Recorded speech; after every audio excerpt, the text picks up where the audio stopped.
3GS, this is Miss Solomon, and today I'm going to read to you another chapter from The Tale of Despereaux. Chapter 3, Once Upon a Time. Despereaux's siblings tried to educate him in the way of being a mouse. His brother Furlough took him on a tour of the castle to demonstrate the art of scurrying. Move side to side, instructed Furlough, scrabbling across the waxed castle floor. Look over your shoulder all the time, first to the right, then to the left. Don't stop for anything. But Despereaux wasn't listening to Furlough. He was staring at the light pouring in through the stained glass windows of the castle. He stood on his hind legs and held his handkerchief over his heart and stared up into the brilliant light. Furlough, he said, what is this thing? What are all these colors? Are we in heaven? Cripes, shouted Furlough from a far corner. Don't stand there in the middle of the floor talking about heaven. Move, you're a mouse, not a man. You've got to scurry. What? Said Despereaux, still staring at the light. But Furlough was gone. He had, like a good mouse, disappeared into a hole in the molding. Despereaux's sister Merlot took him into the castle library, where light came streaming in through the tall, high windows and landed on the floor in bright yellow patches. Here, said Merlot, follow me, small brother, and I will instruct you on the fine points of how to nibble paper. Merlot scurried up on a chair and there hopped onto a table on which there was sat a huge open book. This way, small brother, she said as she crawled onto the pages of the book, and Despereaux followed her from the chair to the table to the page. Now then, said Merlot, this glue here is tasty and the paper edges are crunchy and yummy. Like so, she nibbled the edge of a page and then looked over at Despereaux. You try, she said, first a bite of some glue and then follow it with a crunch of the paper.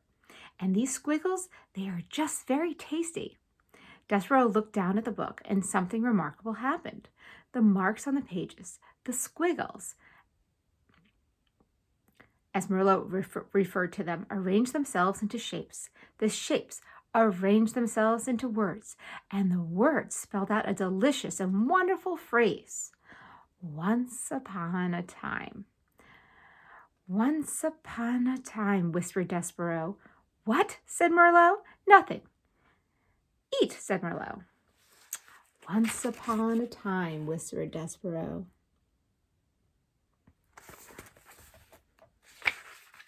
I couldn't possibly, said Despereaux, backing away from the book. Why? Said Despereaux, it would ruin the story. The story? What story? Merlot stared at him. A piece of paper trembled at the end of her indignant whiskers.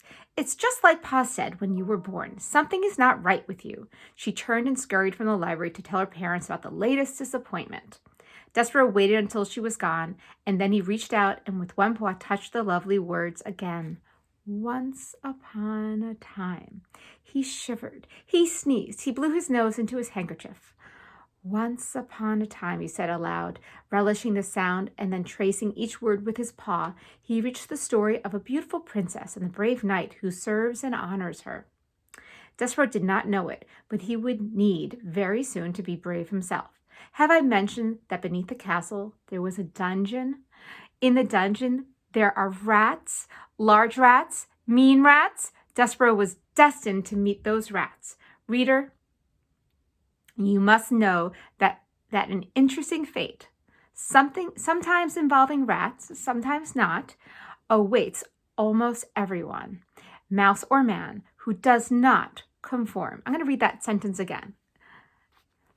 Reader, you must know that an interesting fate, sometimes involving rats and sometimes not, awaits almost everyone, mouse or man, who does not conform.